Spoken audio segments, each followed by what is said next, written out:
Bapak Ibu Saudara-saudara yang terkasih, selamat pagi dan shalom. Kita berjumpa dalam waktu teduh pagi bersama Gereja Toraja Jemaat Bogor edisi Kamis 2 Mei 2024. Bacaan kita akan baca Kisah Para Rasul 10 ayat 1 sampai 33, dan nantinya saya akan membaca hanya dari ayat 1 sampai dengan ayat yang ke-8. Sebelum kita mendengarkan sabda Tuhan, mari berdoa. Kami mengucap syukur di hadapan-Mu Tuhan pada pagi ini. Terima kasih penyertaan-Mu dalam peristirahatan kami semalam. Dan pagi hari ini kami rindu untuk mendengarkan sabda-Mu dalam persekutuan waktu teduh kami. Kami mohon Roh Kudus menolong kami, memperlengkapi kami, dan memahami firman Allah dan melakukan di tengah-tengah hidup ini. Berfirmanlah ya Tuhan, ampuni dosa kami. Dalam nama Yesus kami berdoa. Amin. Kisah Para Rasul 10 ayat 1 sampai 33, dan saya akan membaca hanya ayat 1 sampai 8. Di Kaisarea ada seorang laki-laki yang bernama Kornelius, seorang perwira dari batalion yang disebut Batalion Italia. Ia saleh, ia beserta seisi rumahnya takut akan Allah, dan ia memberi banyak sedekah kepada umat Yahudi dan senantiasa berdoa kepada Allah. Dalam suatu penglihatan kira-kira jam 3 petang, ia melihat dengan jelas seorang malaikat Allah masuk ke rumahnya dan berkata kepadanya, "Kornelius." Ia menatap malaikat itu dan dengan takut ia berkata, "Ada apa Tuhan?" Jawab malaikat itu kepadanya, "Semua doamu dan sedekahmu telah naik ke hadirat Allah, dan Allah mengingat engkau. Sekarang suruhlah beberapa orang ke Yope untuk memanggil seorang bernama Simon yang disebut juga Petrus. Ia menumpang di rumah seorang penyamak kulit bernama Simon yang tinggal di tepi laut." Setelah malaikat yang berbicara kepadanya itu meninggalkan dia, dipanggilnya 2 orang hambanya beserta seorang prajurit yang saleh dari orang-orang yang selalu bersama dia. Sesudah ia menjelaskan segala sesuatu kepada mereka, ia menyuruh mereka ke Yope. Amin, firman Tuhan.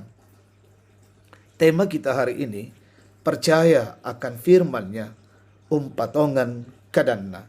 Saudara-saudara, pada pembacaan kita kemarin, Injil Yohanes menyatakan bahwa barang siapa yang mengasihi Yesus, ia akan menuruti firman-Nya, dan begitu pun sebaliknya.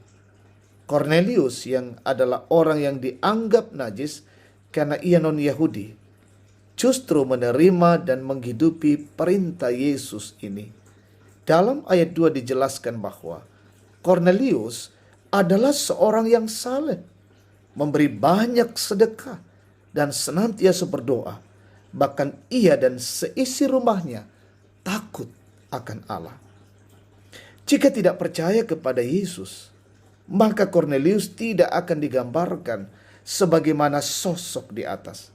Sekali lagi, Kornelius yang adalah seorang perwira bukan dari kalangan biasa. Tidak akan mungkin serta-merta melakukan apa yang diperintahkan malaikat Tuhan kepadanya dengan memerintahkan langsung 2 orang hambanya dan 1 prajurit kepercayaannya untuk menjemput Simon Petrus di Yope. Semua ini adalah wujud percaya dan Kornelius yang dinyatakan kepada Yesus, Sang Firman hidup itu. Saudara-saudara, kalau Kornelius saja telah mewujud nyatakan tanda percaya dan kasihnya kepada Yesus, bagaimana dengan kita? Apakah kita juga telah dengan sungguh-sungguh menyatakan iman percaya kita kepada Sang Firman, yakni Yesus Kristus? Firman Tuhan dari Yakobus 1 ayat 22 sampai 23 mengatakan, "Tetapi hendaklah kamu menjadi pelaku firman dan bukan hanya pendengar saja. Sebab jika tidak demikian, kamu menipu diri sendiri.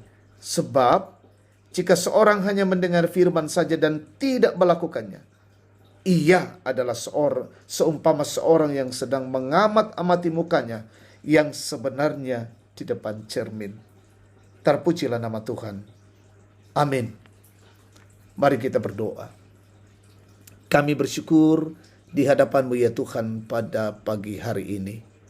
Kami diteguhkan oleh firman Tuhan, membuat kami makin teguh dan percaya kepada Tuhan kami Yesus Kristus yang telah mengampuni dan menebus dosa-dosa kami. Terima kasih Bapa untuk sebuah karya dan anugerah-Mu bagi kami. Hari ini kami mau melanjutkan siara hidup kami. Tuntun dan berkati kami dalam melaksanakan tugas kami, pekerjaan, usaha, pengabdian, pelayanan, perjalanan, tanggung jawab. Kiranya kami emban dengan baik, dan hari ini kami lewati karena kasih dan pertolongan-Mu.